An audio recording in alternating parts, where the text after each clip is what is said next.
jump in right after.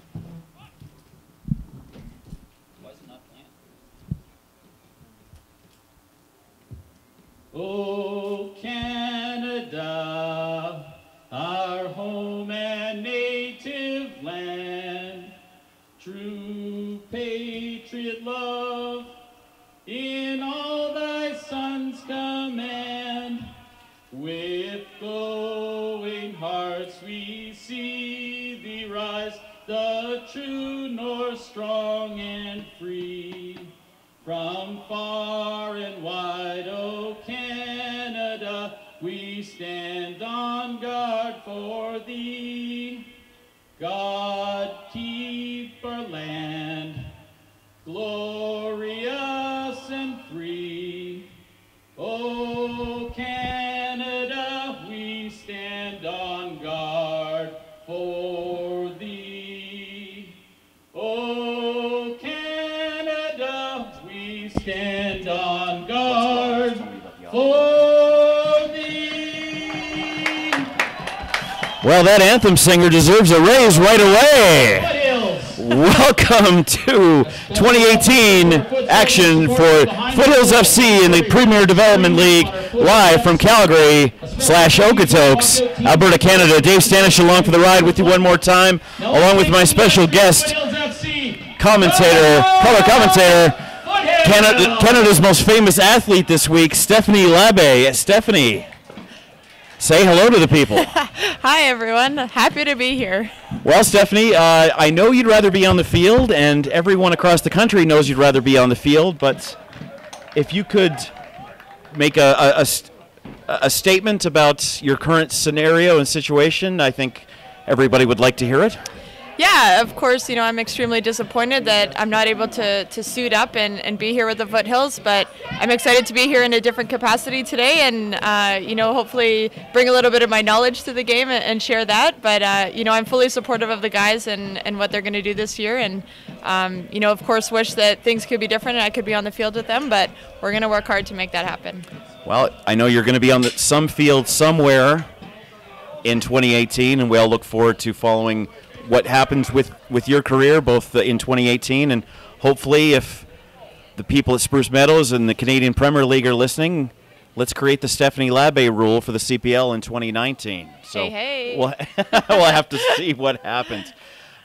Meanwhile, the men are going to take the field right now here at Okotoks Composite High School, our new home. Maximum stands of about 1,000. They're slowly filing in. A lot of media updates this week and a lot of excitement for a new season 2018.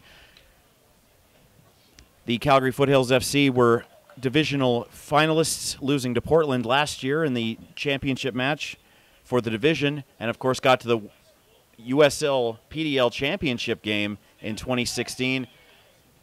Now the talk is that they're even more talented, these rosters, than those previous two, so we'll see if that can turn into anything as we go forward. As we get ready for the opening kickoff, Victoria in black, Calgary in white. We welcome everyone watching from Victoria tonight, supporting their Highlanders here on YouTube Live, and we're glad you're with us either live or on the archive, and hope you enjoyed this contest. There's the opening kick. The clock starts, and off we go. Once again, it's Victoria in the black, traveling left to right, and Calgary Foothills FC traveling right to left. Looking at the far side, no connection there. And Calgary will dump it in to the offensive half. Stopping it at the far line. Quick battle between two players. Calgary wins that opening salvo. Number 17, Tofa Fakunle, the right field striker in the opening lineup. He'll leave it for his teammates. And Calgary will get the first opportunity. Throw in centered, cleared away quickly. 20, Peter Chalet for Victoria, and it's quickly sent all the way down. Battle of the threes, and Victoria's going to win that battle. Corey Bent's going to drive through, send it across. Quick trance, and that's a field goal, but that's not a soccer goal. Number 12, Mitch Papadinitz with the first chance for the Highlanders. Yeah, that was a bit of an unfortunate break for Calgary there on the transition. Just a little bit of a mess up between the two defenders, but just, those little bit of nerves here early in the game. I think they'll clean those up, though. Marco Carducci in the green kit for the Foothills FC. This team 9-3-2 last year. Victoria 5-8-1. And it's sent now to the far right section of the screen and cleared away. It'll be a corner kick. Kyle Jones, number 23.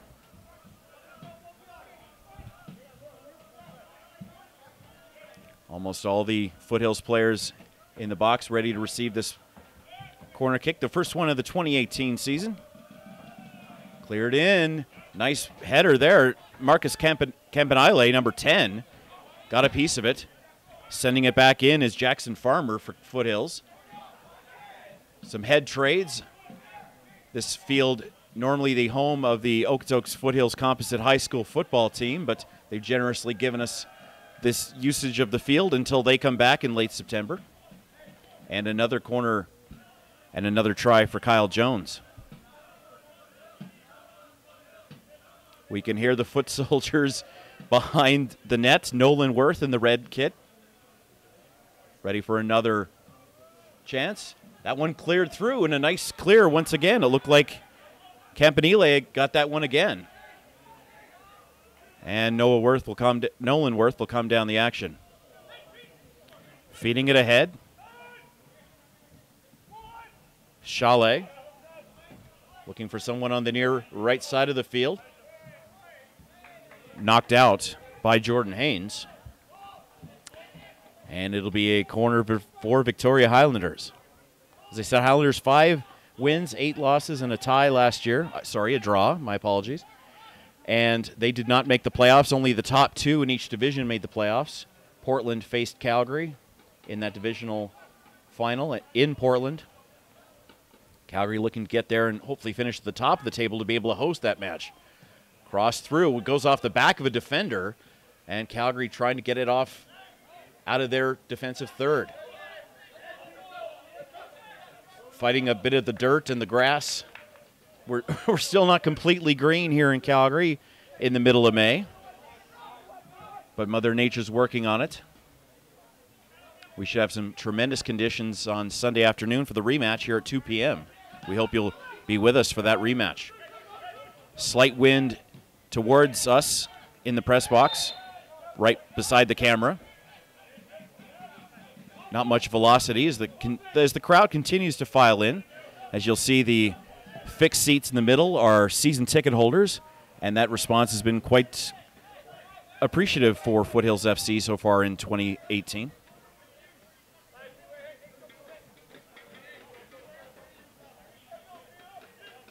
Chalet will bring it in. Players getting ready and one-on-one. And at the center circle, Victoria tries to get it back to Corey Bent. No such luck, and it's sent all the way back in for Foothills FC. Approaching the 5th minute of action. And we've seen corners on both sides. Stephanie, what have you seen in the first 5 minutes? Yeah, I think, this is exactly what you picture when you think of the first game of the season. A bit of nerves in there. Both teams, really wanting to get the ball down the pitch and get some action on either end. That's why we're seeing some corners. But I think now it's about which team is going to take the ownership to take control of the game, start to gain a little bit of possession here, and slow the tempo down a bit. Calgary coming off of 9 goals in their last 2 exhibition games against Edmonton FC Edmonton's academy team. The Al Clasico, which we're hoping can build into a CPL rivalry in the future years. Of course, even with the CPL team, Foothills FC PDL is not going anywhere. This is not a road to next year and then disappearing out of the PDL. These guys will be here for a while. Of course, the PDL is primarily a U23 side in the development league, but it allows for up to 8 overage players per squad. Each team has 18 players listed tonight, 11 currently on the pitch and 7 subs, 3 of which can be subbed in at any moment. Calgary trying to make a play. Tofa Fakunle, who looked very good last weekend in that 5-1 home side victory on that double bill against Edmonton FC. And he's got a bit of a personality on social media, doesn't he? He sure does. He's been trying to break the shell of his teammates who normally don't say a whole lot in the public eye. Check out Tofa Fakunle on Calgary Foothills FC's Twitter page and Facebook page. If you don't follow them now. They are quite funny video clips that they cut at the permanent facility that Foothills FC uses. And Stephanie, that's a tremendous place to play soccer 12 months a year. Oh, it sure is. It's a new facility, but it's top of the line equipment there, and they've got meeting rooms and lunch areas. So it's a great setup for the guys, and they're able to be there and be full professionals and have everything that they need in one place. And in a climate like Calgary, how essential is it to have a 365 type of home for indoor action it's for extremely, sports that don't involve ice? Let's just say that. Of course, it's extremely important, and to be able to play full size 11v11 year round is massive. I think about it as a goalkeeper, to be able to see crosses all year round. Growing up playing indoor soccer, I didn't see too many crosses, so. When you're only seeing that a couple times a year, it takes your timing away, and it takes time to get that back. So to be able to play 11v11 all year is really important. The sun is behind us, behind a bit of cloud cover. We had some significant rain Tuesday night into Wednesday, a little bit of precipitation Thursday and this morning, but it's turned out to be quite a nice evening. Folks not in T-shirts and shorts, but not needing their winter jackets in May like sometimes they do in Calgary for outdoor sports. The back end trying to make the ball go forward, and a good split off by Isaac Kosh, number 14 for Victoria Highlanders. 1-on-3 work by Moses Danzo. He scored a hat trick against FC Edmonton last Sunday. Had a tremendous fan response to that game. We'd like to thank the fans from Edmonton who came down to support the Eddies. And Stephanie, you got into some game action in Leg 1 when they played in Edmonton. Sure did. It was an exciting time. It's pretty, felt a little weird for me, to be on the other end of that rivalry, being an Edmontonian at heart, but oh, geez. I embraced it fully. Well, hopefully we'll convert you into a permanent Calgarian here over the next, yeah. Well, because we want you to play for the Calgary team in the CPL next year, not the Edmonton team. So we'll have to see what happens. We'll see how it goes. Ball back to Nolan Worth in the red jerseys as the sun starts to break through a little bit. You'll see our press box on the near side of the camera angle. Good battle. Calgary's going to win it 3-on-2, and it's a nice save by Nolan Worth to his inside post. Quick little opportunity that came out of nowhere. Yeah, you're going to see this, as I said before, as both teams are going to try to establish possession. They're going to try to play out of the back a little bit more, and it might open up opportunities for the defensive team to win the ball and be able to counter early. Steal by Marcus Campanile, but he's not able to get it to his forwards. And Calgary will continue. We are at the 10-minute mark. I would say Calgary's probably had 80% of the possession to this point, although the middle third of the field has been the area used most often. Receiving the pass is 23, Cam Hundell. Corey Bentz yelling for him on his right side. This will be a cross in, messed up there. Want a second chance would be Mitch Papadinitz. A bit of a struggle on maybe not the best ground. But as you said, nerves get into it as well. Calgary coach Tommy Wheeldon Jr., of course, the technical director of Foothills FC and the Foothills Academy program.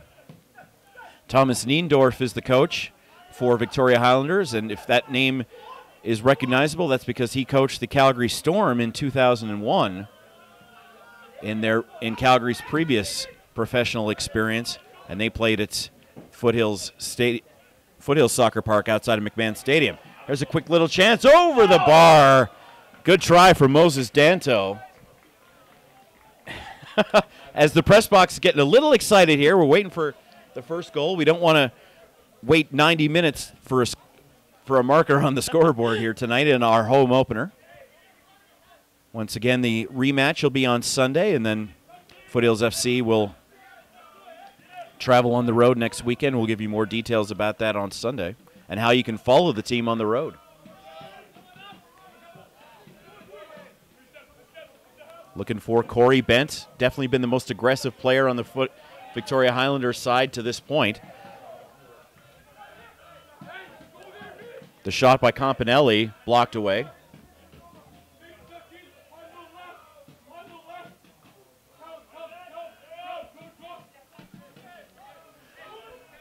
Slanted throw in for Calgary Foothills FC. And it rolls to the Victoria side of half. Cleared away. And not a bad idea when you can make up about 50 yards on a couple of throw-ins there, Steph. Yeah, for sure. You know, anytime you're in your defensive end and can gain some ground on throw-ins, that's what you want. Work your way up the field and get an opportunity to play in their half. Joel Waterman, 24 for Foothills FC with the ball. Up to the midfielder, Elijah Adekube. For the soccer novices out there, would a situation like this kind of be played like in like a football playbook where they would have a specific play in mind and try to execute it?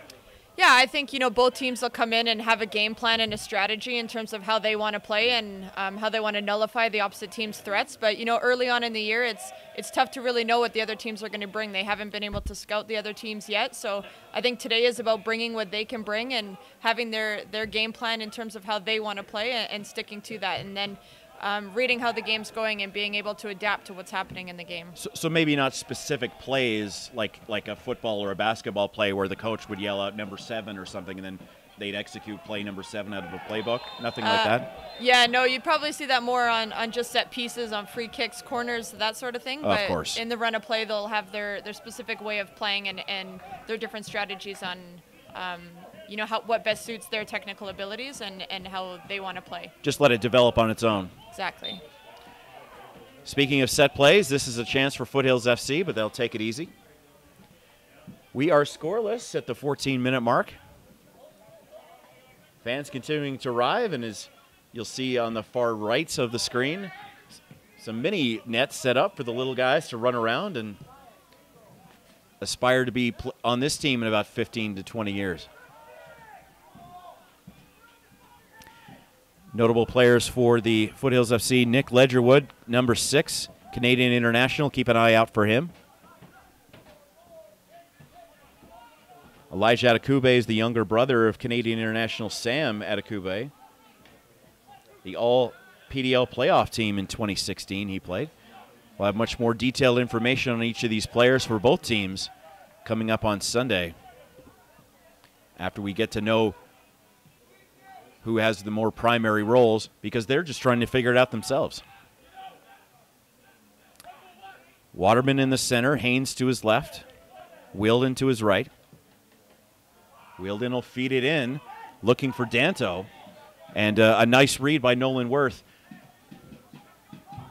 Stephanie, as a goaltender, yeah, you have to be a long way away from your net, but if you can cut off an offensive threat like that, you have to kind of sacrifice that, don't you? Yeah, for sure. You know, anytime you can take those opportunities to really dominate your box in your area, it just gives your backline more confidence and allows them to be more relaxed in the game.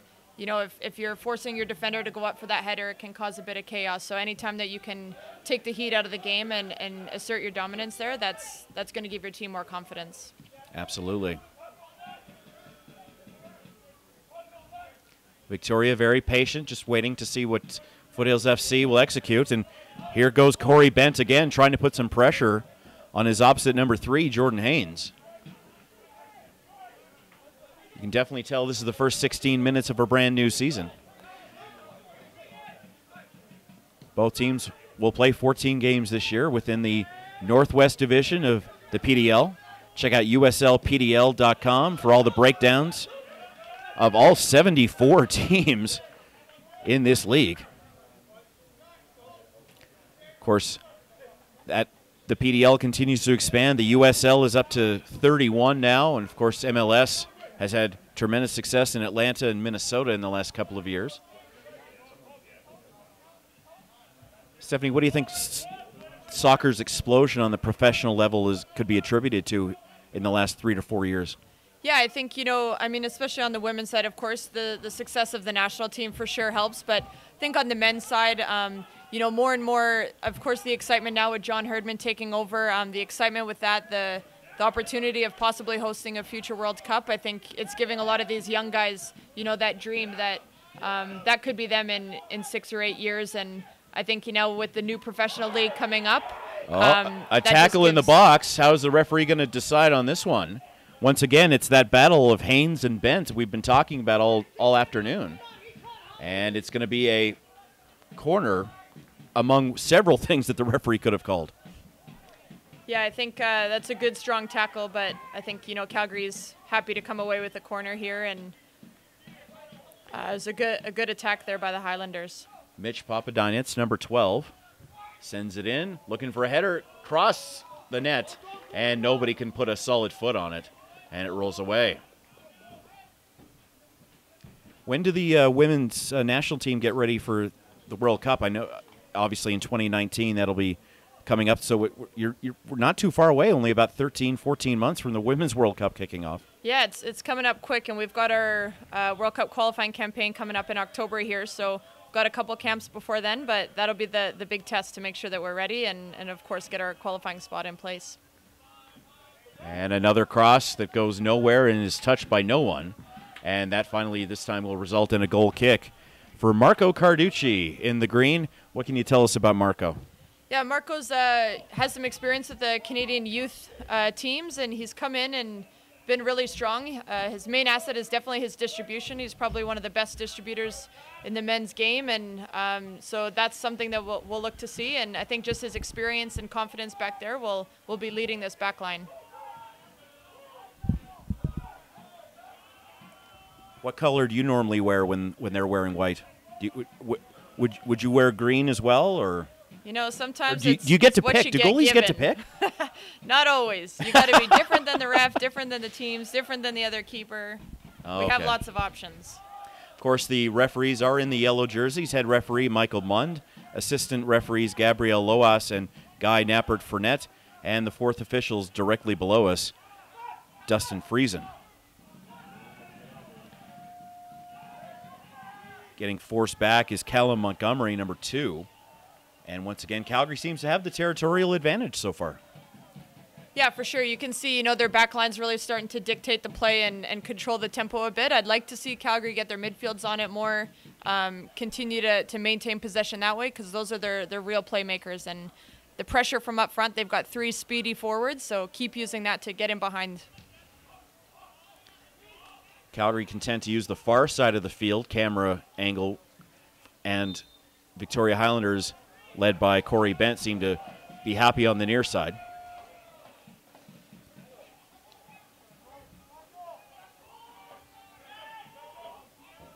Another free kick to Foothills FC. White jerseys with green stripes. Highlanders black jerseys with gray stripes.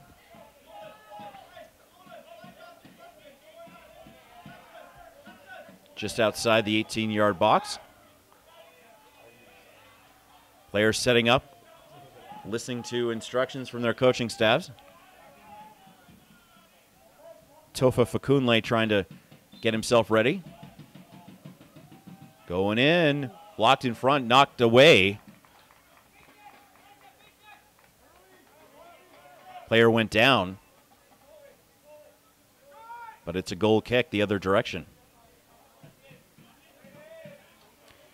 Nolan Worth, the goaltender, Cunningham and Hall, along with Chalet and Montgomery, the back line. Shore, Campanile, Bent, and Kosh, the midfield. Papadinets and Hundel, 23, who we haven't heard too much from so far, are the strikers for Victoria Highlanders. Carducci is in net, along with Haynes, Waterman, John Wielden, and Jackson Farmer. Midfield, Kyle Jones, Elijah Adekube, and Nick Ledgerwood, and Ali Musi, Moses Danto, and Tofa Fakunle, the forward line for Foothills FC. Drawing a very good crowd here on a Friday night. Expect several people from the town of Okotoks will have made the short drive, and a lot of people from Calgary down the highway to be here as well. And we thank them all for tuning us in, live and in person, and for you as well for being online with us. And the sport, we know, is tremendous for the players and for the staff who work so hard the other 6 days of the week to make sure that game day is everything it can be. Almost a quarter of the way through the match. Campanile did not like that call, but Michael Mund has a discussion with a couple of players, and it's another free kick for Foothills.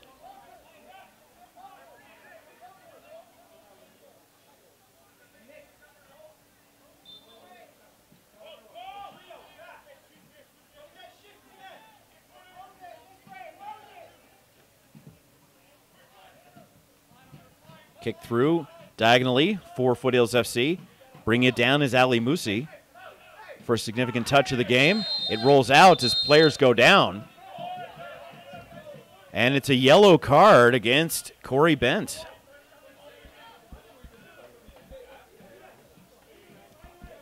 Referee a little bit tired of all the physicality, especially in the center circle that we've seen. And as we said, halfway through the half, we have our first card of the evening. There's a difference between aggressiveness and over-aggressiveness, I would say, Stephanie. Yes, for sure. And you want to remain tight and be physical and aggressive defensively, but especially in areas close to your own 18-yard box, you want to be sure that you're staying on your feet and not giving up too many free kicks against these teams, which are probably pretty dangerous on those. Corey Bent, very frustrated that he's not seeing the ball more often, and that they're not attacking are these Highlanders. Ideal defense for a team with a lead, but not when it's 0-0 on the scoreboard. Once again, leading from the back. Joel Waterman sends it in. That one too much for Fakunle, as that's stolen away by Papadinets. That'll be a free kick for Victoria. And the action quickly to the near side. Cunningham in for Chalet. Cunningham will feed it in. Trying to get it ready for Bent. It'll be forced back to Carducci. And now Victoria has control only for the moment, however, as they're playing volleyball across the halfway line right now. Another play in Victoria's favor.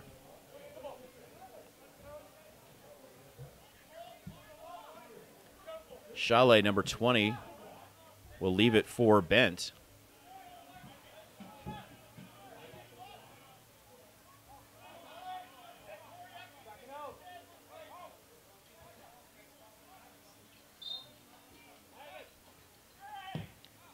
Bent will bend it in, and that's quickly knocked away by Foothills, but it'll give Corey another chance. And he gets body checked by Kyle Jones, and that'll be a yellow for Kyle. And once again, there's a difference between a tackle and a body check. Yeah, and that one, unfortunately, was the second foul on Jones in a row there, so I think that's why we're seeing the yellow 2 times in a short period of time, giving the Highlanders another strong opportunity here. Campanile from about 30 yards out. Cards for 2 players, 1 from each team, as we've hit the 25-minute mark of the first half. Opening day of PDL action across North America. And look for other PDL matches on YouTube and other online sources. That header just misses the top left post.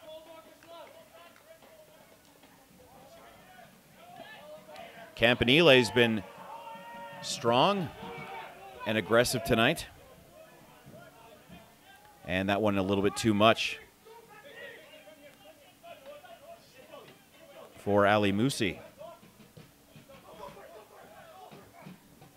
Nice defensive coverage there, not allowing that ball to get past and onto Bent's foot was Haynes. Excuse me, Waterman, and he'll have the ball now.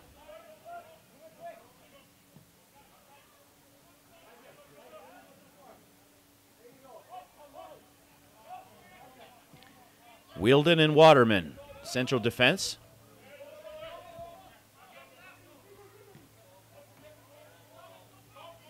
Trading it back and forth. And the first souvenir of the year, well, maybe not.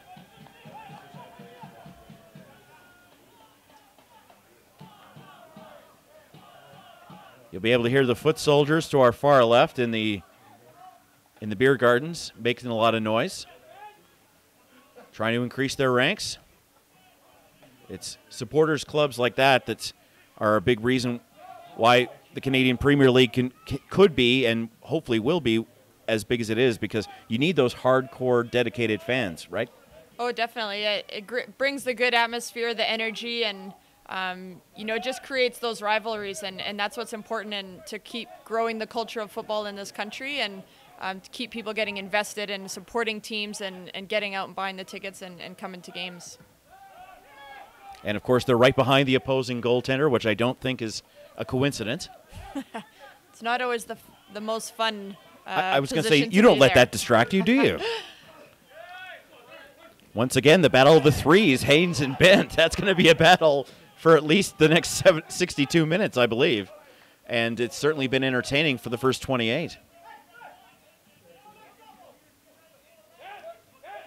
Tommy Wielden Jr. shouting out instructions. Right in front of us, Nick Ledgerwood, his first touch. Into Musi. Makes a move. Musi off the side of his foot. And it'll be a goal kick for Nolan Worth.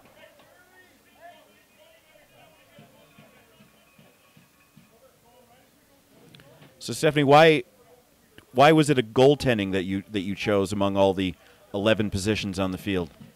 You know, I was picked to be a goaltender by accident, unfortunately. I went out to a tryout one time, and coach, asked for somebody to go in goal for a shooting drill, so I raised my hand, and I must have done something to impress him, because he told me I made the team as a keeper. There you go. I was the tallest player on my team about 30 years ago, and they're like, do you want to play net? And I said, heck no. Too much pressure in net. Let me play in midfield, and I ended up, our goalie ended up being fantastic. Thank God. You were just opening the door for his career. Yeah. And his name was... Ooh. Oh, boy. There's a collision, and there's some action. Uh-oh. Night number one, we've already got some pushing and shoving here in the center circle. The tall Noah Cunningham pushing around the much shorter Tofa Fakunle. And we'll see what Michael Mund has to say about this in the yellow jersey as Fakunle continues to argue the point.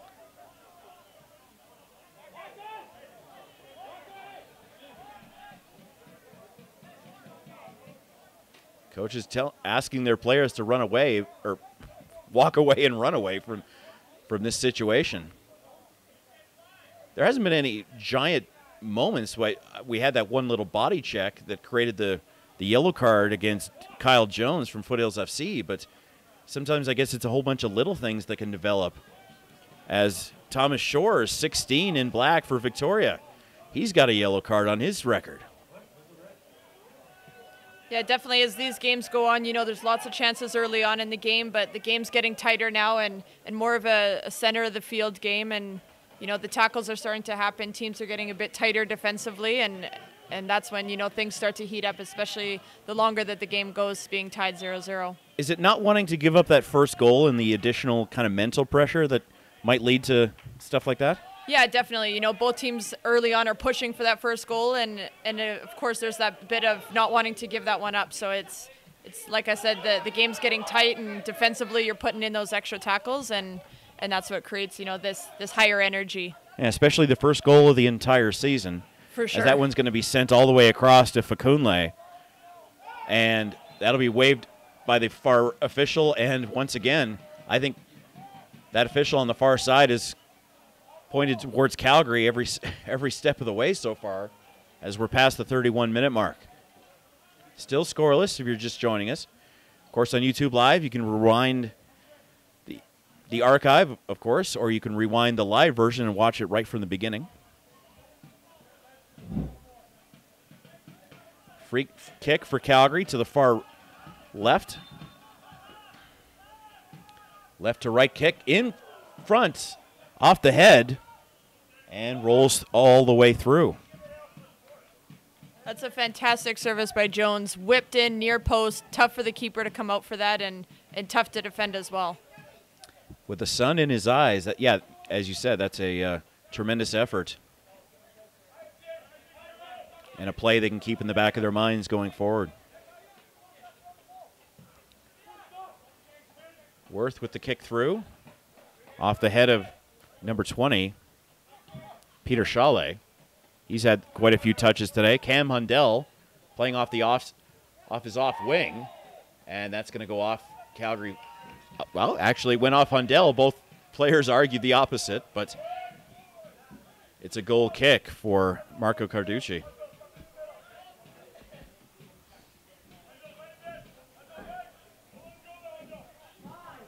Keep an eye out for Ali Musi, number 11, incredibly skillful left winger that has played for Canada's U17s and previously with the Vancouver Whitecaps residency team and the WSA Winnipeg club in the PDL prior to joining Foothills in 2017. Kicked through, looking for Haynes. No such luck for him. Strongest sunshine of the entire day right now here at Foothills.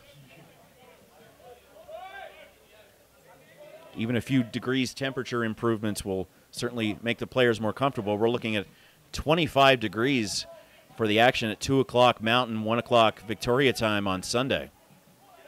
Should make for a tremendous atmosphere, but bring your sunglasses. Cam Mundell knocks down Waterman, and that will be Victoria ball.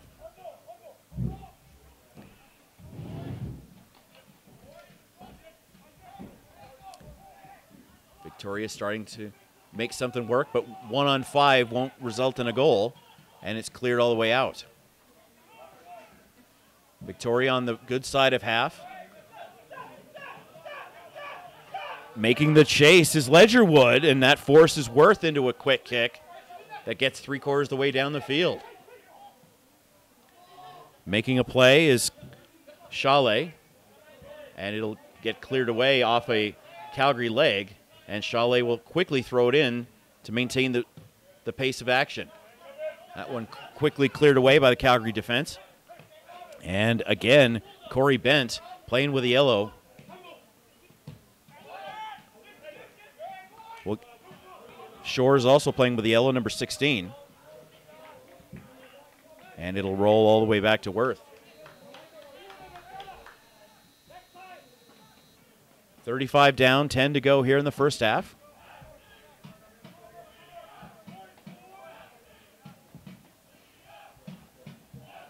Looking long for Haynes, and he'll get it just before the end line. Trying to make some moves. Showing off those soccer skills. But it rolls away.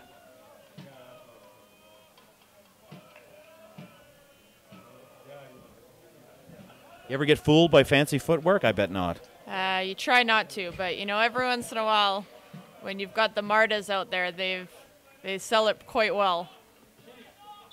It's probably no coincidence that Calgary's wearing white socks with a white ball, try to mask something if they can.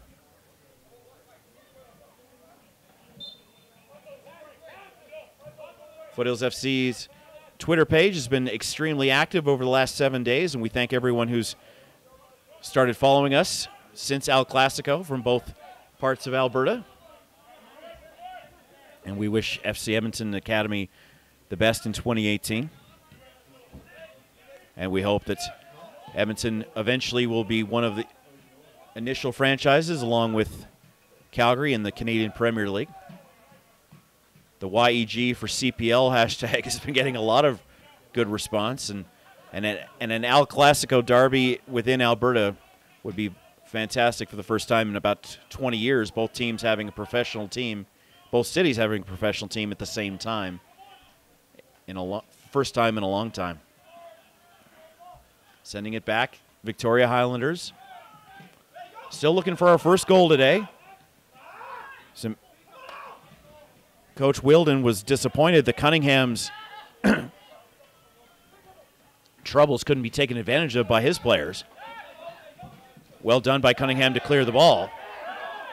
Oh, Danto did not like that call, but official felt it went off of his leg last. And Chalet will proceed forward. Holding the arm was 24, Waterman, and he's surprised that a free kick's been awarded to Victoria. Top 2 in each division make the playoffs. 8 teams in the Northwest Division this year, so every game extremely important. There's no feeling out process. Imagine any other professional league with only 14 games to go in the regular season, how much pressure there is to make the playoffs and improve your position. That's what they're starting with tonight. Mitch Papadinets, number 12. As they're setting a play here. Half the players trying to cover their faces thanks to the sunshine. Cutting it through. Calgary got a header on that one, and it'll roll away. Calgary got the first header, but not the last. And that means a goal kick for Marco Carducci.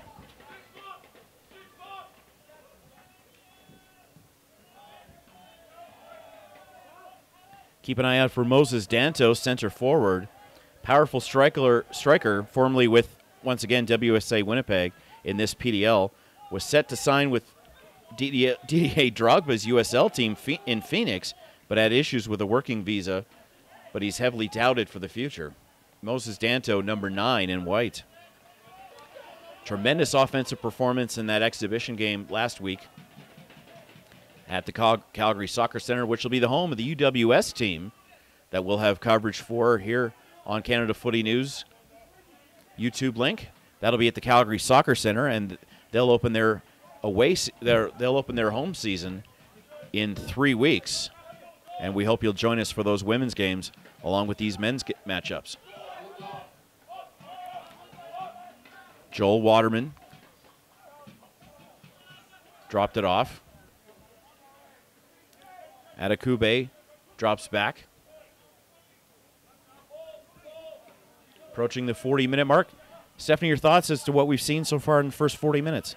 Yeah, it's been a pretty back-and-forth game, chances on both ends, and I think now you'll see with Adekube dropping into the back line here, creating in a back 3, it's allowing the Foothills fullbacks to get a little higher on the pitch and hopefully create a little more possession in the offensive half. So I think you'll see Calgary drop into that formation a little more as the game goes on to keep getting their possession stats up and getting their fullbacks higher and more into their attacks. Headed in. Cam Hundell in there. Yeah, it seems like they're not really, neither team is really sticking with the, let's just say, the pregame handout of which position each player is going to be in. And, of course, over 45 minutes or 90 minutes, those adjustments are necessary, not optional. Yeah, for sure. You want to see those rotations. You don't want to be static. It's easy to defend when you're always in the same place. So especially within the unit, so the midfield 3, you're going to see some rotations there, and it just helps getting players on the ball in different spaces. Thank God Victoria has the numbers on their pant legs as well as their jerseys. I'll have to talk to Tommy about that for Sunday. Noah Cunningham, the right defense.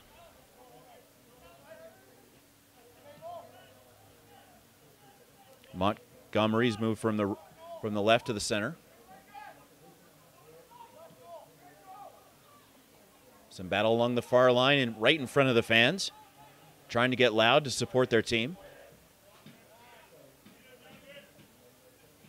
Fourth venue in 4 years, but Tommy and the Foothills FC staff feel that this could be a permanent home for several years to come, with the minimum 1,000 seat field requirement for fans now taken care of.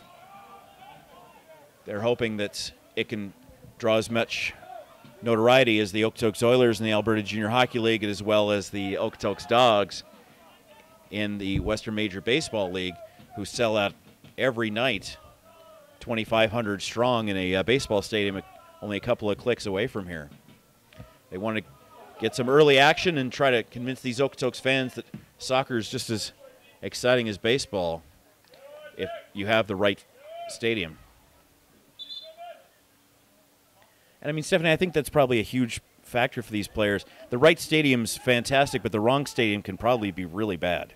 Oh, definitely. You want a soccer-specific stadium. You want the fans to be nice and close in the action. You want to feel the excitement and feel their energy to really create that atmosphere that, you know, we all want to play in. And it's better to have a small stadium that's packed than a big stadium that feels empty.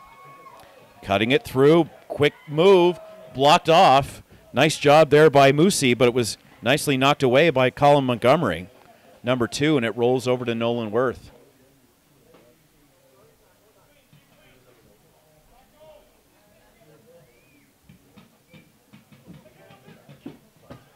Trying to send it all the way through line to Haint. That cut it through, and Bent makes Marco Carducci earn his paycheck. First action Carducci's had really in these first 44 minutes, and comes up big. Yeah, and that's tough sometimes as a keeper when you don't have a lot of action and then you're called upon. So it was well done by Carducci to be ready for that and keep it nice and clean.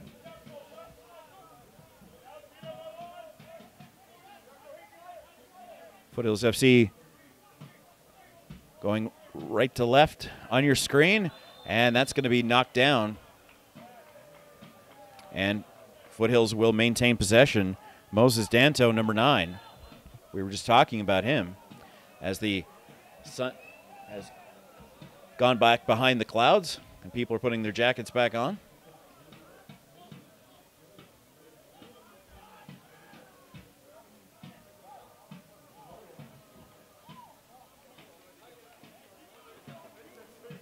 I believe Danto was offside there, so the VAR official blew that down, and that's an opportunity for Worth. No one knows where it is until right there. Quick kick, and that'll roll away. It'll be a goal kick opportunity for Carducci. As a goaltender, Stephanie, are there a lot of opportunities for your goal kicks to create a large amount of offense, or is that sort of a situational it's one of those things from the coaches? Yeah, it depends on how the other team's playing. When the team's dropping off, you know, it's of course easier to just play an easy ball out to your back line and have them establish possession. But when a team starts to high press and they stand high, that's when you can start to dictate that, you know, playing direct balls into spaces or isolating your forwards in 1v1 situations. So it's all relative to the defensive team. It's a goaltender's discretion? For sure. And it's, you know, they read the play and read what the game's given them. Fourth official telling us that there will be 1 minute of extra play here in the first half of action as the main clock has hit 45. And Carducci will get that rolling ball and take it away. Yeah, not too many goaltenders in other sports get to be directly involved in the offense. I can think of one in particular, but yeah, it's nice that soccer goaltenders have that discretion to try to make something happen if their forwards can anticipate it and be ready at the halfway line. Definitely, and especially as the game's grown, you know, goalkeepers are no longer just shot stoppers. They're playing higher on the field, and they're almost like an extra defender or a sweeper keeper now. So the more, it's like 90, I think the stats are like 90% of your touches are with your feet. Moosey. Uh-oh, that didn't work. Oh, it goes off the goalpost. Papadinitz had everyone fooled, and oh boy. Tommy wants a call here from the near side official, but we've reached halftime, and Papadias would want that one back, but his Highlander teammates try to make him feel as good as they can. And wow, what a moment. Carducci knows he got tricked and fooled there, but his best friend bailed him out. That is the first half of action. It's PDL 2018 home opener here in Okotoks for Foothills FC and the Victoria Highlanders. We're going to take a break, enjoy halftime, and we'll be back for half number 2 here at Foothills Composite. Okotoks, what do you think of that first half of 2018 is here now. You guys had a pretty good year last year, all things considered, schedule-wise, and not being able to get into the playoffs. But that was kind of how the schedule worked out in the draw, luck of the draw, I guess. But can you kind of talk about how last year was for you guys? And well, we learned a lot. I remember about a year ago being asked similar questions about what to expect, and to be honest, I had no idea what to expect. Didn't know what I didn't know. We look at it, a 16-hour bus ride to start the season to Real Salt Lake last year, and just looking back on it, lots of positives. I can't say enough good things about the support from the club, the local soccer community, the venue, the players themselves. Our upstart franchise, and it felt, we got the news last Christmas as has been well versed, and we got ready for that season come May. The players represented the badge. I'm proud of them. I'm proud of the season we had. I'm proud of how they conducted themselves. Proud of the brand that we played, and now that I know we didn't know last year, I'm excited about what's next for sure. Mm-hmm. So it seems like there's a trend here with you and Tommy, and now you can be grouped into that because you guys had a pretty good inaugural year. Tommy's really good at picking teams. You seem to be just as good at picking teams. I mean, the squad you guys laid out last year, you guys had some pretty talented players, and it showed. Yeah, I've done my best at showing Tommy how to pick a team. He's going to probably see this. I'm just kidding, boss. I'm proud of the fact we put together a team last year. I've told this story a few times. I was in Vegas, not for personal reasons, with the club, our DA program, and just checking my phone, and I got this email from Melissa Waugh from Laval saying, hey, we want to play UWS in Canada. We played in Santa Clarita last year. So some of it, to be honest, if I'm blunt and honest, was a little bit of luck, but then we also had a good core. We put down a list of over 100 players' names last year, and we just went through the list. Who do we want representing the badge? Who do we want in the green and white hoops that'll play attractive football and compete and go into the unknown, so to speak? So we did that last year. This year, we've already started that process. We've got a couple new players on the horizon, signings that have represented their respective countries at high levels. We're excited about that. We've added a couple of very dynamic attacking pieces, and we were an attacking team last year, and we just bolstered that, so to speak. We've got a good nucleus returning. We're set up nicely in goal. Yeah, we were just excited. Last year, I noticed that most teams had athletes and technicians, and some of us were maybe lacking in an area or two, but what we learned was we need both, and that's what we've done so far this year, and the teams can entertain. So, I mean, obviously everything's kind of in motion now, and then how do you prepare now leading into the season, and when does the season kick off for you guys? Yeah, we kick off on the road May 25th, I believe, at Salt Lake again. I'm super excited about that. Last year, I had no idea what we were going to see down there, and I was a bit frustrated afterwards. I remember calling Tommy saying, we could have done better here tonight, and I knew we could compete from that moment on, and I think we've got 3 points next week in Houston. So we're starting the season on the road again at Salt Lake, and I don't want to put anything on their bulletin board by any stretch of the imagination, but we know what we need to do now, and the preparation for that will start mid-April. We'll start our training camp, so we've got just over a month, 6 weeks or so to prepare for that. Exciting news on the horizon. I can't share the actual country, but we're in the works to bring a national team from a different country here to play us on May 16th, if all things and all paperwork comes across. I's are dotted, T's are crossed, so to speak. So we're in a process of doing that and adding our preseason fixtures, but May 25th is when it's real, and we'll be ready to go by then. So, I mean, yeah, like we said before, last year was pretty successful for you guys, all things considered. How do you better that this year? Make playoffs. I went to the AGM, the owners meeting in Philadelphia. The same sort of setup. You have to win your conference. There's 3 conferences to qualify for the Final Four. Then the host will get in. Last year we finished second. It's a tough conference. Santa Clarita is a good team. Very professional organization. I saw this morning popped up on my phone that they signed 3-4 more UCLA stars. So they're going to keep doing what they do. Real Salt Lake, obviously, is an MLS franchise. Colorado Pride are back in the league this year, and AJ down there in Colorado Springs does a fantastic job of putting teams together. We've got SoCal, who, like us, they're going into year 2, so they would have learned what we learned last year. And newcomers, LA Galaxy. That's another MLS franchise with, I saw a photo of their home stadium the other day, and fantastic in Orange County. So, that's what we're up against. How are we going to do? I think that was your question. I said this last year, want to win.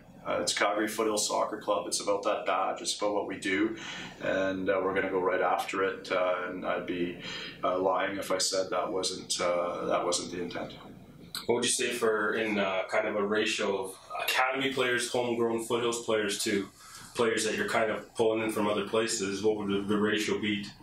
I haven't done the math on it, but thanks for asking the question because I'm proud of it. We're going to have some kids in this team this year not because it's something that we want to feel as though we have to do to say, look what we did, but because they're good enough. We've got a couple 01 born players that we gave a taste to last year, and Maya Jones and Sophia Mondeka and so forth, and I was really proud of them. They did well, and they took their minutes and proved that they deserve another look this year and can play at that level. And then we have a couple O2s that have had exceptional years here the past couple of years, and we sent a couple over to Belgium on a little look-see, and they're going to get the opportunity. That's already been discussed, so we're going to have as many as 4 academy players homegrown in the UWS squad this year. We've also promoted to our Major League squad from our academy as well.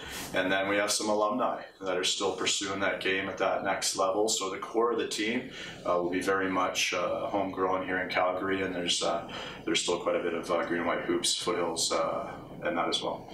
So if you had a message for fans of the ladies game, because we know in this country, right now as it sits, the women's game has always kind of been the focal point when it comes to soccer here. So what would you kind of, to entice people to come out to the game, what would you kind of, one message for them? Yeah, get behind it, support it. We're the only franchise in the country. It's the highest level of club women's soccer you can play in the country, and these are committed young women. They're intelligent young women, they're hardworking young women, they're pursuing their dreams on and off the field. They play entertaining football. They're in a league with some big fish. If you drop the Galaxy name or the Real Salt Lake name or Santa Clarita Blue Heat, they're playing against internationals. Many of these young women have represented this very country or the country that they're from. They're representing this city, this badge at Calgary Foothills. Support them. You won't be disappointed. Give it a try. Come out. We're going to go after it. We're going to play up-tempo attacking football, and I think you'll walk away going, wow, it's not what I expected. And my goal and my ambition is to make it that's what people expect, as opposed to be, oh, that's surprising. I want people to expect a good product and get behind the women's game, because we certainly do with respect to the national team.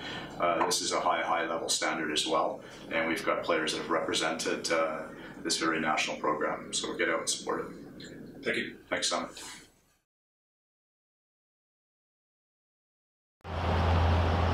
5-shot challenge. Get out of here.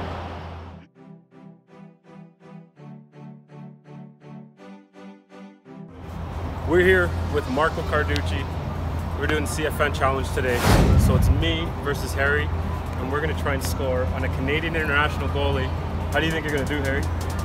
I'm cocky. We're gonna get 2 in. You ready, Harry? Definitely ready. Good luck to you. May the best man win. I said I can do it, I knew it all. We some MVPs, we the state champs, getting scouted, I believe in me. Never really cared, no doubters, I can do it, I knew it all. I said I can do it.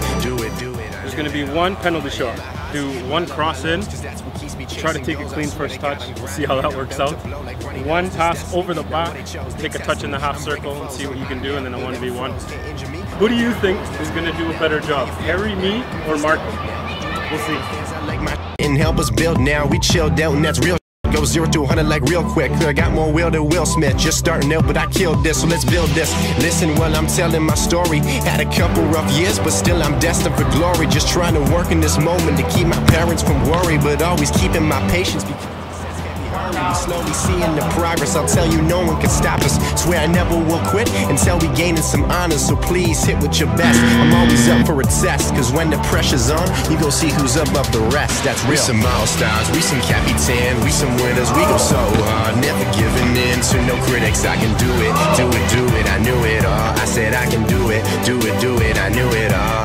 We some MVPs, we the state champs, getting scouted, I believe in me. Never really cared, no doubters, I can do it, I knew it all. I said I can do it, I knew it all, yeah. Check it, hey yo, my life ain't an easy one. So I take the people and I believe in them. Had some friends in the past, but they really didn't last. So the past is exactly where I'm leaving them. Second transition. I'm not surprised as of right now, but we'll see. I think Harry's getting a little bit looser, so gotta be ready now. Can help a young nigga rise above the crime rate.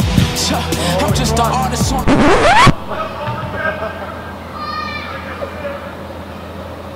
It's the surface. He's not used to it. He's not used to it. I think my shoelace was untied. I'm just an artist on the rise with a knack for killing snakes in the garden of disguise. And they weren't part of my success, but I guarantee you they'll try to be a part of my demise. Damn, hey yo, with every single sentence I'm grabbing your attention like a parting of the skies. Funny thing about the fast.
All right, welcome back to second half action as the teams have switched sides. Calgary Foothills FC in the white going left to right, and Victoria in the black going right to left. We do have a change. Kyle Jones and his yellow card being subbed out. Bruno Zeeby, number 8, takes his spot.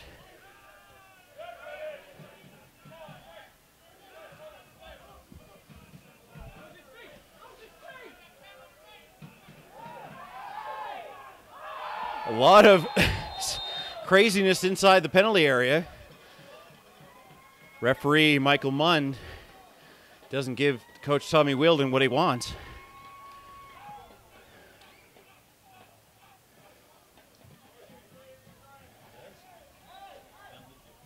we do have a penalty. What did you see there, Stephanie? Yeah, you know, it was same thing. There was a first tackle in the box there that the ref let go, and then there was another one right away, and I think that's why he made the call. Yeah, if Calgary hadn't gotten both, they would have been seriously disappointed. They were disappointed enough in the first not being called, but they did get the second. And it'll be Ali Musi at the dot as the floodlights come on just here at the beginning of the second half. Looking for our first goal of the season in 2018. Ali, top left, and it's in. Musi scores 1-0, Foothills FC.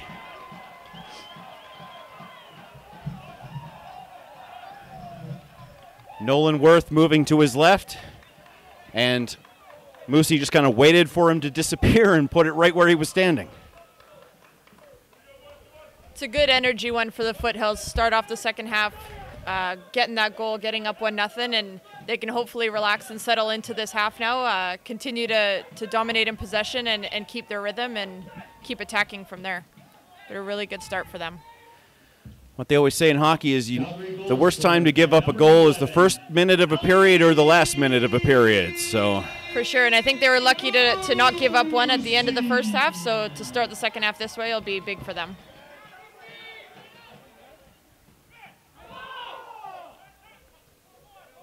Looking for more, we're Calgary Foothills, and Victoria will try to change the momentum. Cam Mundell, that one gets knocked away by the goal scorer. So a penalty kick in the 48th minute. Ali Musi gets Calgary Foothills FC on the scoreboard. And it's 1-0 for the home side. In half number 2 on the big scoreboard. Rob. There we go. Marco Carducci.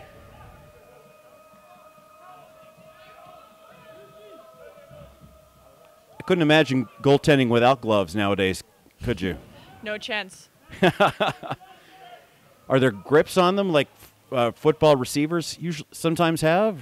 To a legal standard, of course? There's no like little bumps, but definitely the material that's on them is pretty grippy and yeah, it tends to help out in that sense, but I another wouldn't say the same. Yeah, another tackle for Foothills FC is both teams seem to be getting frustrated with the officials here in game 1 of the 2018 regular season.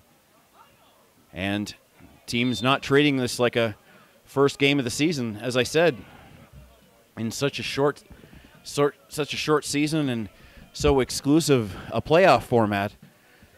No minutes can be wasted, no games can be taken lightly.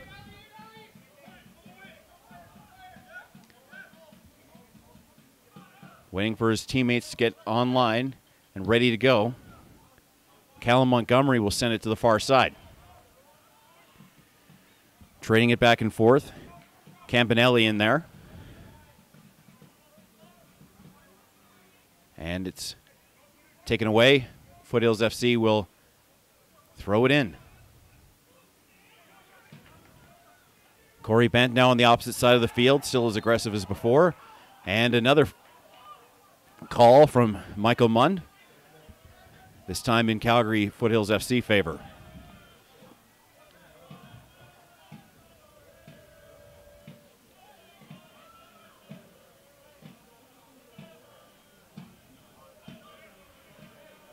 Carducci trying to set something up on the far side.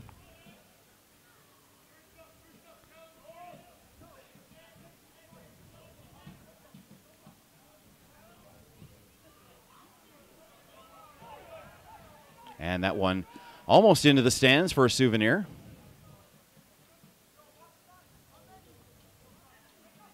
And it'll be a turnover for Victoria Highlanders. Unable to keep it in was Facunle on the far side of the field.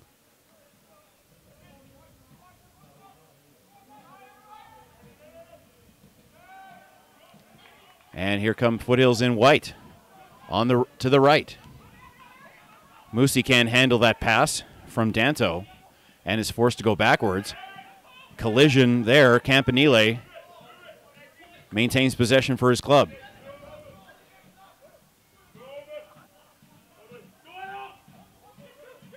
Isaac Kosh, number 11, who hasn't had a lot of touches so far today.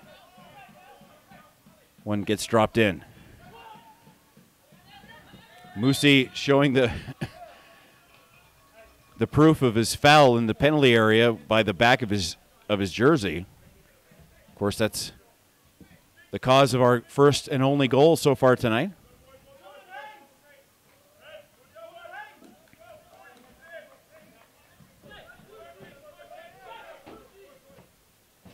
"52 minutes into the contest. And it's sent all the way through. Too far for Danto. Center attack. And Nolan Worth will send it to his right in front of the audience. Once again, Bent very, very aggressive. That battle between Bent and Haynes, I've mentioned it several times just because it's been so entertaining. The battle of the threes. And we'll expect that to continue on Sunday for the rematch, 2 p.m. Mountain Time, 1 p.m. Victoria Time. We hope you'll join us for that rematch. And if you missed any of the action, the archive of this game will be online, hopefully for the rest of my career, whether I like it or not.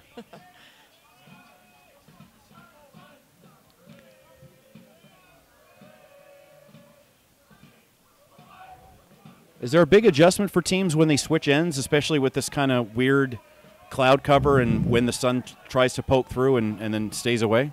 Yeah, I think there's, different adjustments that can be made. When there's the sun, that can make an effect on either the goalkeeper or on the back line in terms of what they're seeing when the ball's in the air and if there's any type of a wind. And I think also, when you have your bench on the side of your defensive end or your offensive end, it's tougher for coaches to get information across when you're on the opposite end as them. So there are minor adjustments, but I think for the most part it's more about the game and what's actually happening in the game.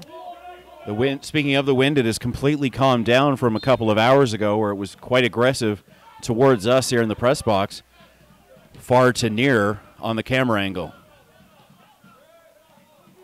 Nice calm wind is pretty rare in this part of the world, but we'll take it for as long as we can have it.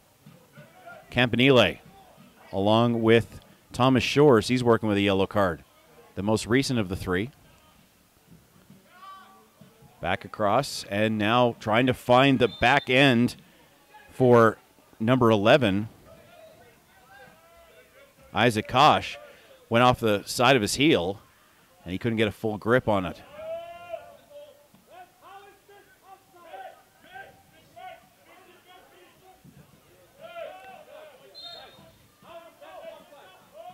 What kind of discussion is happening at a point like that where maybe Carducci wasn't sure where he was going to be sending it?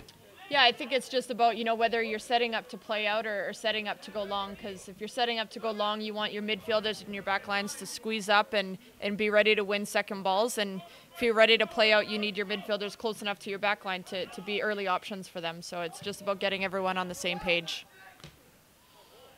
Calgary wins that battle as Hundell couldn't proceed it forward in the direction he wanted.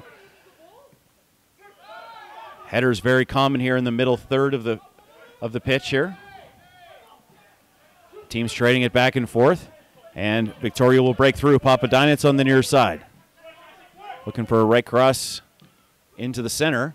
A header, give and go attempt. Maybe Hundell, he couldn't catch up with it. And it's going to be a very far side throw in for Victoria. Cutting it across. Once again, trying to find that right winger, for a better term, Corey Bent. Bent and Haynes again. Haynes wins that battle, and the fans respond. Throwing it across, goes off a couple of feet, but Calgary manages to clear it out of the penalty area. Haynes has it knocked away by Bent, but Calgary will get the throw in. 10 minutes into the second half. Calgary ahead 1-0. Trying to earn their third straight playoff spot in 4 seasons.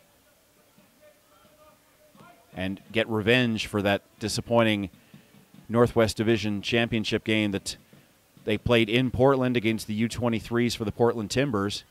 The teams had identical records, however, Portland had a better goal differential, which is why they hosted. And according to Coach Wielden, the home field advantage was a significant advantage, and the first goal came early in the game, and the mental downfall resulted in the second and third goals for the Timbers, and that was the end of Foothills FC season. Is this a more talented squad than those put together? We'll have to wait and see, but that's the talk that's been going around. Nick, Ledgerwood hasn't had a lot of touches right now. Do you think they're concentrating on him and trying to prevent him from showing off all of his skills, or are Foothills just trying to proceed it to the strikers and kind of let him react to what they're doing?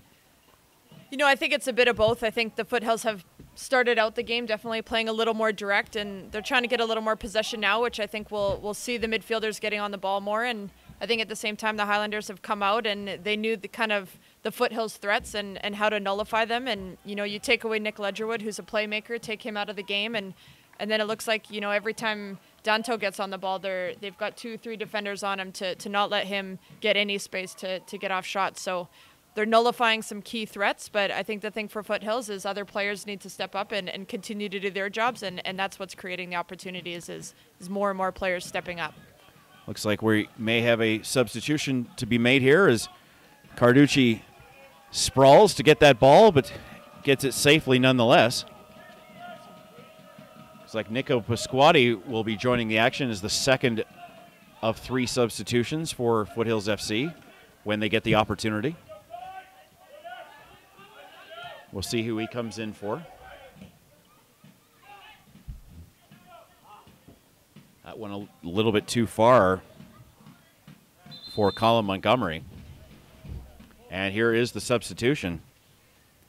Coming out will be Tofa Fakunle, 17. And going in will be number 12, Nico Pasquati. What can you tell us about Nico? Nico's one of the hardest working players on this team. You know, I've told some of the coaches that, you know, if I were to pick a small-sided team, he'd be one of the first ones I'd pick. You can always expect him to work hard and put in the effort and put on the miles on the pitch. So you're going to see him covering lots of ground and putting lots of pressure on this back line. And it looks like Stuart Heath will be coming in for Victoria Highlanders, number 17, Stuart Heath. He'll be the first of their 3 subs at the next opportunity. Speaking of Victoria, Chris Rushworth and Noah Cunningham both were on Foothills FC in 2017. And Cunningham's been touching the ball quite a bit today.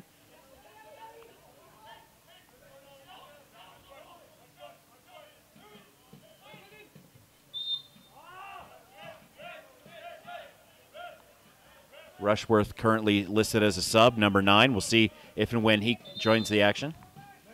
And here's the substitution for Victoria. In is number 17, as I mentioned, Stuart Heath. And coming out will be number 12, Mitch Papadinitz. Heath for Papadinitz. Substitution, number 12, Mitch Papadinitz. Going in, number 17, Stuart Heath. Calgary's used 2 subs. Victoria has used 1. Of course, Francisco Bartolio is a native Calgarian, and he goes to University of Northern BC with Tofa Fakunle. Bartolio also listed as a substitute for Victoria on their 18-man roster. Both teams 11 starters and 7 subs. Calgary is undefeated against the Foothills, against the Victoria Highlanders in the history of the action between these 2 clubs. And they currently lead 1-0 in this matchup. Once again, Victoria showing some frustration with the official.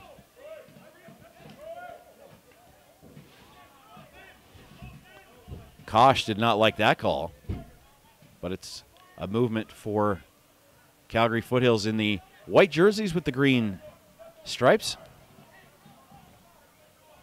I think Corey Bent is going to get the best night's sleep of anyone on the pitch. He's been going crazy and sprinting as much as he can, trying to make anything happen to try to tie this score. There's a big tackle. And it didn't take long for Nico Pasquati to make an impact in this contest.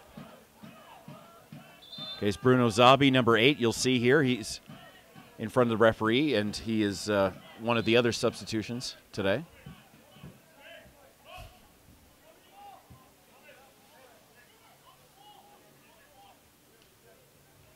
Fukunle came out for Pasquati, and I thought Fukunle looked pretty good in the first half. He wasn't able to take advantage of all the chances, but made an impact nonetheless.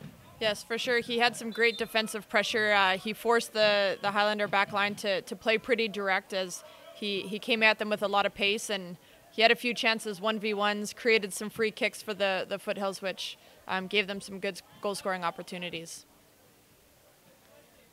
They've scored on one opportunity so far. That was the penalty kick in the 48th minute from Ali Musi. Now, how are they going to kick this ball? Nolan Worth shouting out instructions. He doesn't want to be screened. He wants to be able to see where this ball goes. And Ledgerwood will take this.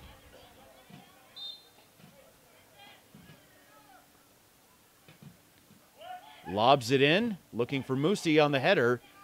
That one gets knocked away by Victoria and sent through.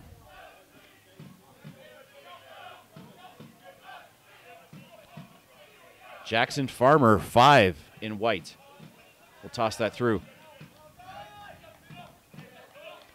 On a free kick like that, Stephanie, is there pressure from the offensive team to try to get something quick? Because it looked like both teams needed several seconds to adjust, and maybe if Ledgerwood got it off quicker, Victoria maybe wouldn't have had a chance to set up a good defensive stand. Yeah, exactly. If you can take those free kicks quick and catch the defensive team not ready and not properly in position, for sure it can give you an advantage. But, you know, if you can't quite do that and get it off well, then it's better to take your time, set it up, and have everyone in the right places to give yourself the best opportunity to get a shot on goal. Farmer with his first significant touches of the contest. Breaks it in, looking for the header straight through. Danto couldn't make it. It was about a half second too late. And it'll be forced to go all the way back to Carducci. Sending it across halfway. Zeeby couldn't get a head on it and fouled from behind his opponent. And that's a free chance for Victoria. Game 1 of 2018. We're happy you're with us. 65 minutes down, 25 to go. Victoria looking for a tying goal. That one's going to go across the goal mouth and outside the 18-yard box. But Jackson Farmer there to recover on the backside. Danto almost goes off of his hand, goes off his head instead. Danto and Musi. Farmer looking for a back pass, but Musi wants to do it on his own. Feeding it across, looking for a play in the middle, possibly a give-and-go situation, but Worth read that well, and Musi knew he was about 2 seconds too late. Cutting it across, Campanile. To the far side, this is Shawley. Those two players probably touched the ball more than anybody for Victoria. Tried the kick back. Literally the kickback, and it did not work for Victoria. That was a great counterattack by Victoria. Early ball out from the goalkeeper, catching Foothills up with lots of numbers high and able to drive through the middle, get the big switch and an early cross in. Unfortunately, would have wanted better on the execution of the cross and someone to get on the end of it.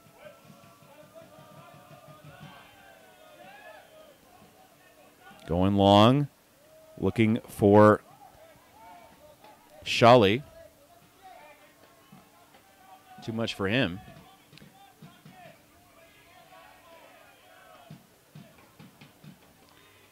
Calgary going left to right, trying to get the insurance goal. And Calgary continues the aggressiveness on, not despite, but even with having the lead, some even higher level professional teams, once they have a lead, they're just willing to kill the clock, no matter how much clock there might be. Yeah, I think, it's early in the season. You know that a 1-0 lead isn't going to hold on for too long when a team is pressing you and trying to push forward. So I think early on, they're not going to be happy with just 1-0. They're going to want to keep pushing and getting a second one and really to be able to feel a little bit more of a comfort. But, it's a tight game. There's lots of tackles and there's no clear possession right now. So I think both teams are going to keep pushing forward. Looking for Moosey, too narrow for his run. This is Farmer on the right, trying to cut it through. Headed nicely away by Victoria. Shawley just for the moment, however. And the ball gets traded back and forth, and Nolan Worth decides to just jump on it for safety. 67 minutes gone. And Victoria trying to set something up on the other side of the field. Moosey and Danto, I think I've noticed Moosey more since the penalty kick than before, more after than before. He's all over the place right now, especially here on the near side. Yeah, and I think, as a striker, getting that goal can give you a little bit of confidence and help you relax a little bit more, which, you end up getting a little cleaner touches and finding the ball a little bit more. So I'm sure it had a big boost of confidence for him, and now he's getting on the ball more and finding his spaces. Play right outside the box. A trip inside the box, and Jackson Farmer not happy. Corey Bent is extremely pleased.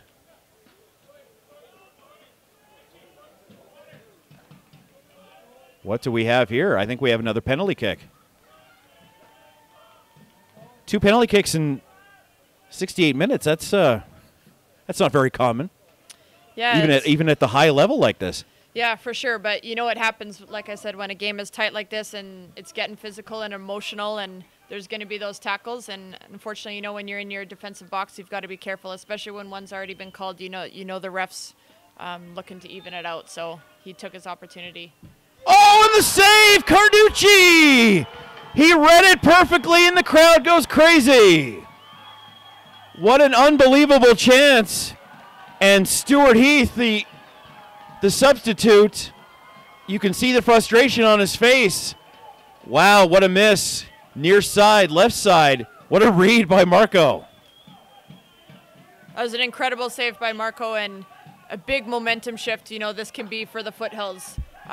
Take that. That's one of those moments in the game that can change it and that can really boost your team up. It's it's like a big tackle or a big run. It's a big save like that from the keeper is exactly what the team needs.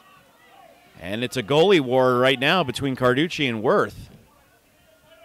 Green and red. And as quickly as it was at one end of the field, it's back at the other end.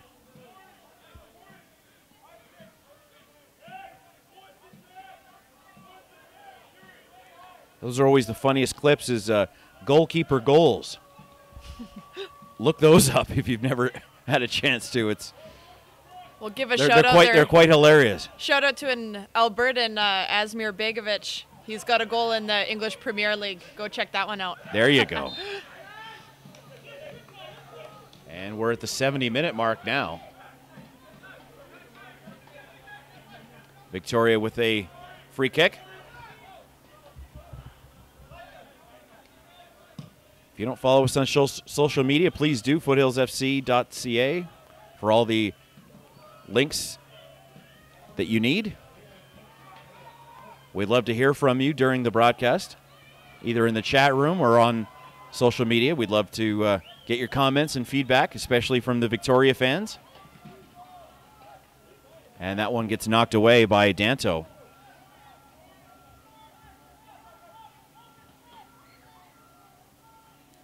You talk about players moving up and moving back defensively and offensively, but they also rotate left and right. I guess that's more about trying to keep the mystery going for your opponent. The center is not always going to be in the center. The left wing is not always going to be in the left wing. Yeah, for sure. Anytime you can interchange, and it's more about filling spaces. There's specific spaces on the field you want to fill, and it doesn't matter who's filling them, but if everyone is filling one of the positions, it'll help the team be more fluid, and the more that you can rotate, the more you'll get players on the ball, and as midfielders, especially when you're playing in the middle of the park, it's tight spaces, and if you stand still, it's easy to mark you, so it's all about rotations and finding those open spaces. Dave Stanish and Stephanie Labbé here with you tonight in the second half of this season opener for Foothills FC and Victoria Highlanders here in Okotoks. That one into the sunset, and a little too aggressive was Campanile, getting to meet the fans directly, get a picture and an autograph after the game.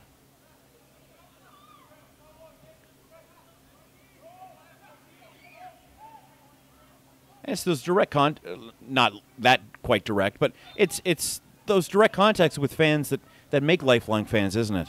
Oh, for sure. It's, especially for these guys to be inspiring the young boys out here watching and the young kids to want to play in this league one day. It's, being able to do the autographs and the selfies after the game. Yeah. Those real connections is where they start to, follow it a little bit more and start to get their favorite players that they love to watch, and that's what brings them out to these games, to watch week in and week out, and then to, of course, aspire to be here one day as well. And the aspiring female goaltenders who will in 10 years say Stephanie Labbé is why I'm playing in the PDL today, ladies and gentlemen. Well, we'll see. That's our goal. See what happens in the future. We'll see. But playing for Team Canada as well. There could be a couple of Canadian female Olympians in this crowd tonight as well. Sure there is. There's lots of goalkeepers coming out of Alberta, so I'm sure there's one out there. Yellow card against number 14, Gordon Hall, for Victoria. Haven't heard much from him tonight. And that's the last reason you want to get mentioned. 73 minutes. Calgary sort of slowing down the pace here in the last 5 to 10 minutes. Not trying to kill the clock, but just start to dictate how they want the play to go forward in their favor. Carducci coming off that amazing penalty kick save. Great thing with YouTube Live, you can rewind it and watch it over and over again. Oh, there's some aggressiveness, and two players surrounded Pasquati, trying to steal the ball away and create a turnover, but a little too hard on the ball there.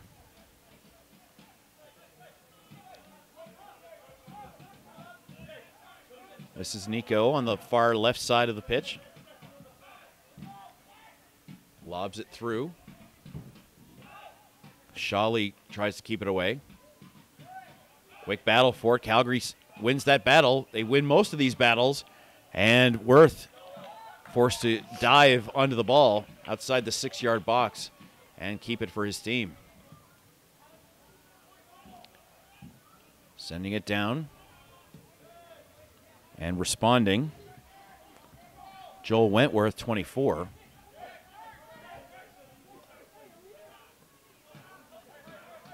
Jackson Farmer screaming for possession, but they want to keep the ball in the center of the field. Possible blast from Ledgerwood. No, he decides to drop it off. Here's the blast, and it just rolls off the hands of Nolan Worth. May not have gone in, but got Worth thinking there a little bit, and they'll create a corner kick. It's a great save for Worth, keeping his team in it.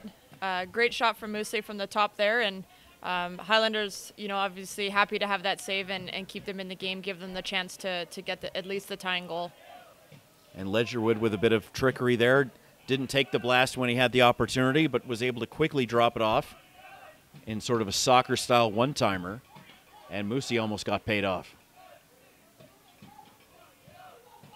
Cross. Doesn't make contact with anybody and of any significance, and that gives number 11 for Victoria the chance to break through, Isaac Kosh. And that tackle gets the crowd riled up.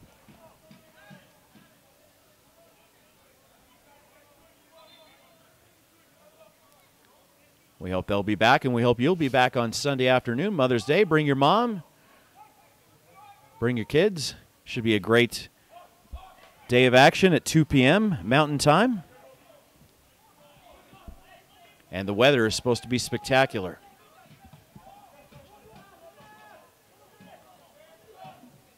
Victoria trying to get across their own halfway line. And Corey Bent will take on that role. Sending it through, Carducci. Ready to send it away under pressure. Danto prepared to receive it, but the Highlanders coach is not liking that reaction by the referee, and we have another substitution for Victoria. Out of the game will be Campanile, number 10, and into the game, number 21, Blair Sturrock. Highlands FC, substitution, Marcus Campanelli. 10 out, 21 in. Into the game, number 21, Blair Sturrock. And it looks like Calgary will make their last change at the next opportunity. Mamadi Camara getting loosened up. Meanwhile, on the field, we have a free kick opportunity. Off that tackle, and it goes right into the hands of Nolan Worth. The wall working perfectly. That ball loose at the far end. And the fourth official getting ready to substitute in Mamadi Camara at the next chance. Kamara. I didn't know I was that loud. I guess I just naturally am. And I can't jump that high either. That one rolls away. Maybe I don't even need the microphone. Who knows? I think we could just shout here. Yeah, well, then both coaches will be able to hear everything, that's for sure. Of course, the coach is right below us. Foothills FC bench to our right, Victoria bench to our left. Ali Musi, the goal scorer, comes out. Mamadi Kamara. How about Ali's performance tonight? Mamadi Kamara. He certainly told me. That header missed by Farmer. And here comes Corey Bent. So Calgary's made all three of their changes. Victoria still has one to go. And the substitutes for Victoria not happy with that call. And it'll be a yellow card for number 14, Gordon Hall. And 2 yellows equal a red. That is a red card for Hall, and Victoria, after that tackle, which you can rewind and watch, is down to 10 men for the remainder of this contest. Hall with the 2 most recent yellow cards. They are down a man and down a goal, but the bigger concern for Foothills FC is the condition of, looks like Farmer, number 5, who's been very aggressive here, especially in the second half.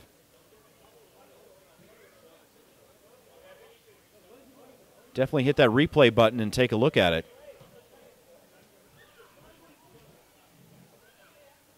Stephanie, what did you see on that play?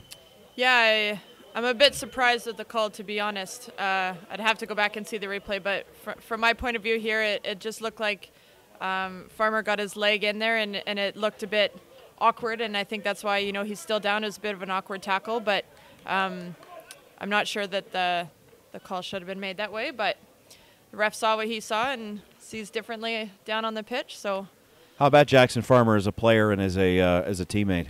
Yeah, he's great. He's a really great guy that listens to everyone around him and shows a lot of potential and does a lot of work up and down the line. And I think he's best when they're able to get him into the offense and get him hitting crosses in and getting into the attacking third. He really has a good threat there. Dave Stanish and Olympic bronze medalist Stephanie Labbé on the broadcast with you tonight. Farmer going to need some treatment.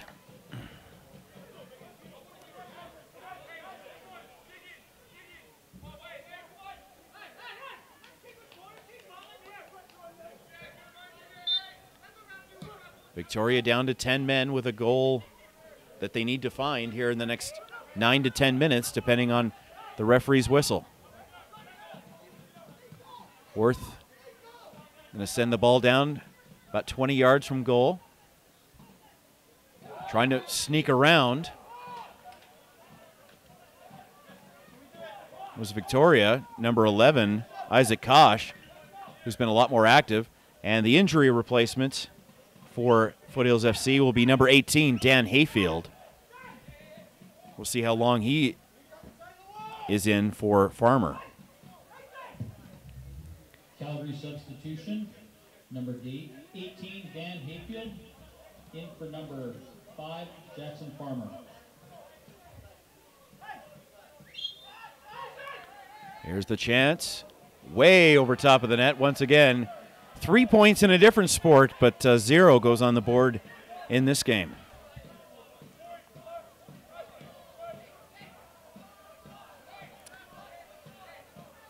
What have you thought of Victoria's offensive plan since they gave up the penalty kick goal?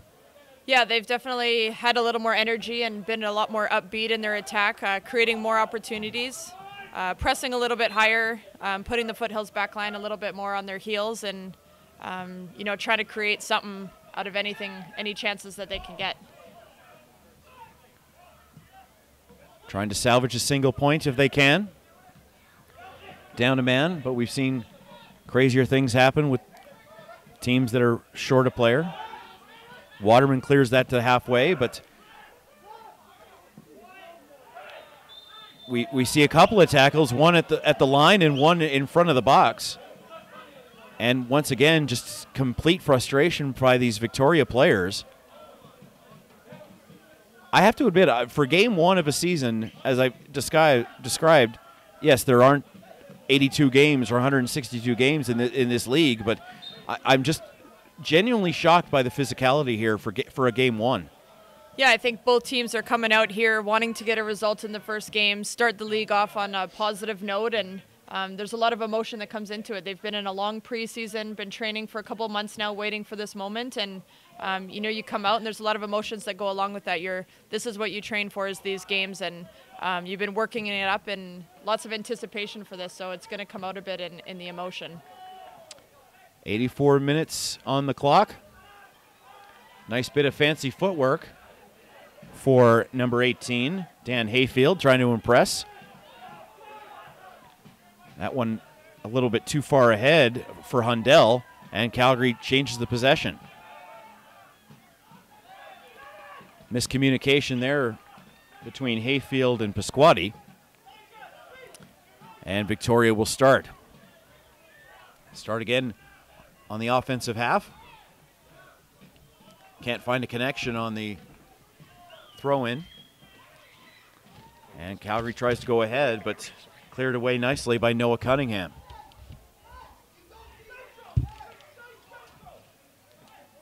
Wheeldon's shouting instructions, all trying to get all the way across the field. Yeah, I think what we're hearing here from Tommy there is that he wants the center midfields to stay central. The last thing they want, with 5 minutes left in the game, is for the center midfields to start getting into wide areas and attacking with too many numbers, that the game opens up and they give the Highlanders a chance to counter on them. So they want the center midfields to stay central, keep the team tight, and prevent any counterattacks through there from the Highlanders. Counterattacks and especially surprises and like anything that can just surprise them and create something that they thought they had covered because they have an extra man on the field. Yeah, exactly. And you don't want to get too overconfident with that. So you got to keep the team tight and keep your shape and force them to create something. Can Victoria get, I hate to say it, a shorthanded goal here tonight to tie this score? Yes, hockey was the first game I broadcast, and I'll be doing it again tomorrow. So I apologize to all the hardcore footy fans out there, but Can Victoria find a shorthanded goal? We'll find out. 86 gone on the big board. I think the groundskeepers are going to have fun trying to fix the field between now and Sunday afternoon for the rematch. A lot of dirt being spewed up from this green grass. We only had the snow melt about 2 weeks ago, and you could still go up to Banff and ski for about 10 more days.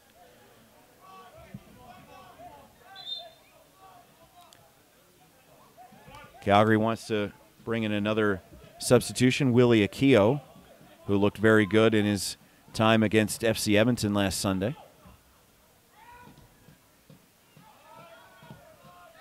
Stretching it through is Noah Cunningham, the former Foothills FC member from 2017. Stephanie, what do you think a substitute can do during a game today to impress a coach to be a starter tomorrow?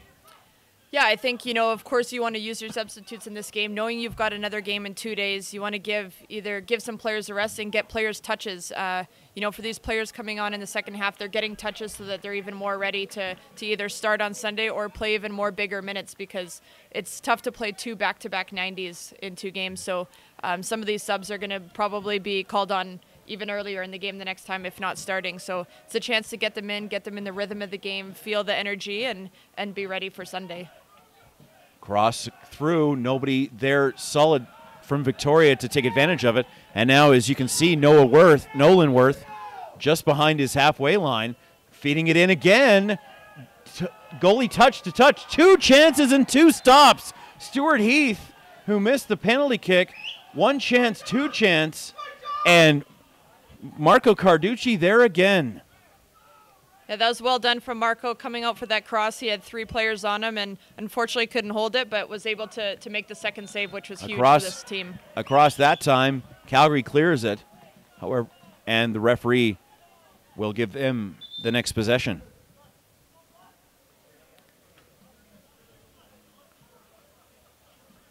Danto out and Willie Akio in. Calgary substitution, number 19, Willie Akio, in for number 9, Moses Danto. And Moses with another impressive performance tonight.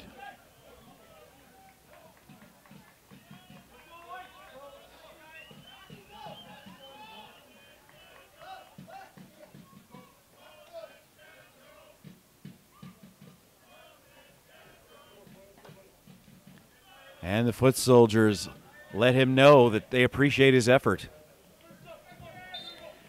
89th minute. We'll get an indication for the 4th official here very soon as to how much extra time will be added on to the second half. Calgary 1, Victoria no score. Hundell, who's been pretty well handled by Foothills FC so far, brings the ball up. It'll be a throw-in for Victoria Highlanders in the black jerseys. Sending it through. Dan Hayfield, the injury substitution. Trying to keep it in the center is Victoria, and as you said, Tommy's shouting instructions to try to keep it on the wings and force them to go inside where they can plug up defensively.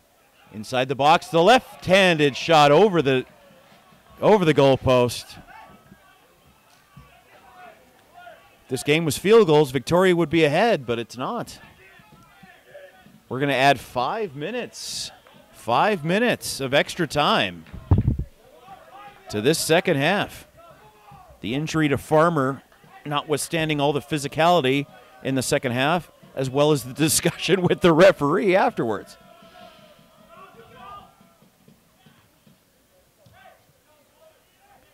Both heads make contact there as Akio gets his first touch. Breaking through, right foot, and it's good! How about Nico Pasquale? 2-0, Foothills FC.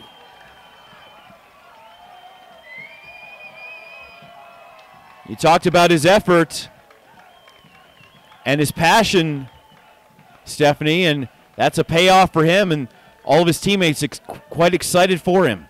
Oh, for sure. You know, that's what you need from those subs, is to bring the energy, bring the hard work, and what a payoff for him. You know, Highlanders are pushing numbers forward, trying to get that tying goal, and for the Foothills, what a reward for some hard work defensively, the front players putting in the miles, and for him to drive straight through the center there and finish is key. Foothills FC 2. Calgary FC goal scored by number 12, Nico Pasquale. And the fans with a huge response for Nico. As Corey Bennett, who's probably going to need to sleep in an ice bath, let alone relax in one, quickly gets up after getting nailed in the back with an elbow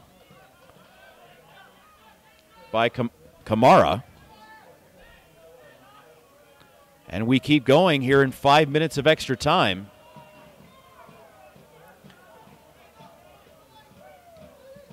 Pasquale with the goal at, let's say, the 91st minute, just after the fourth official let us know about how much extra time there would be, breaking through the middle and beating Nolan Worth to his left.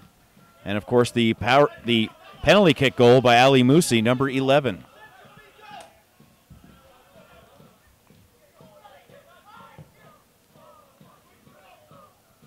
Marco Carducci directing traffic, maintaining the far side post as Victoria tries to make a play to his left. Camera right. Blocked in front, that man advantage really helping in front of the borderline of the 18-yard box for Foothills FC. Cutting it back out to the midfield. The blast is blocked. Referee gets out of the way. Callum Montgomery looking for a touch. He can't get one. And the substitutes making a big impact here in the second half. Akio, only been in for a moment or two, and misses by about 3 feet to the goaltender's right. Waiting for the final whistle from Michael Mund. Foothills FC did not score in their last PDL matchup in 2017. They've got 2 tonight and are starting what they need to have a positive 2018 season and once again continue the undefeated streak in the lifetime series between these two clubs, home and away, since both teams have been together in the Northwest Division here of the PDL. Trading it back and forth. A little bit too hard on the ball there for Calgary. Hayfield want that one back. You can tell who the subs are because they have the cleanest jerseys. Header for Sturrock. Kamar there. Spins around. How much time's left on the referee's stopwatch? Is there 2 goals worth for Victoria Highlanders while down a man? Calgary trying to pad the lead. No luck for Pasquale forwarding the ball to Ledgerwood. Hayfield makes chase. Another man getting knocked down right in the dirt of this still developing grass here at Foothills Composite High School in Okotoks. I think big thing for Foothills here now is to kill this game, and they've killed it. They've done it. There you go, 2-0. Foothills FC picks up right where they left off in the 2017 regular season. Musi on a penalty kick. Tonight's final score. And Pasquale in extra time. The Highlanders from Victoria. 2-0 is your final score. Your goal scorers tonight for Foothills FC in the 47th minute on a penalty kick, Ali Musi, and then in the 90th minute, Nico Pasquale. We'd like to thank you for attending our Foothills FC PDL season. Well, Stephanie, how did you feel about that one? It took a while to get on the board, but 2 goals in the second half give Foothills FC their first victory of 2018. Yeah, first half was a pretty typical first half for first game of the season. Back and forth, chances on both sides. Neither team really establishing too much of possession there. But second half, I thought Foothills came out and had a great start, got the penalty kick goal, and I think that gave them a bit of momentum. And Highlanders started to find a bit of a rhythm towards the end, getting some energy. But Marco Carducci came up big for the Foothills in the back, and to get that transition goal at the end was a good, solid effort by the Foothills and a good first effort by them to come out with a 2-0 win and good start to the season. They'll be feeling great going into this weekend. Absolutely, and what a moment, Marco Carducci blocking the Stuart Heath penalty kick, and that basically turned the game around, and the mental momentum certainly went with Foothills FC in the second half of this contest. Well, on behalf of everyone involved in the PDL, in the Foothills FC, and the Victoria Highlanders, we thank you very much for watching. And we'll see you here on Sunday at 2 p.m. Have a great weekend. And, hey, call your mom. We'll talk to you next week. Bye-bye.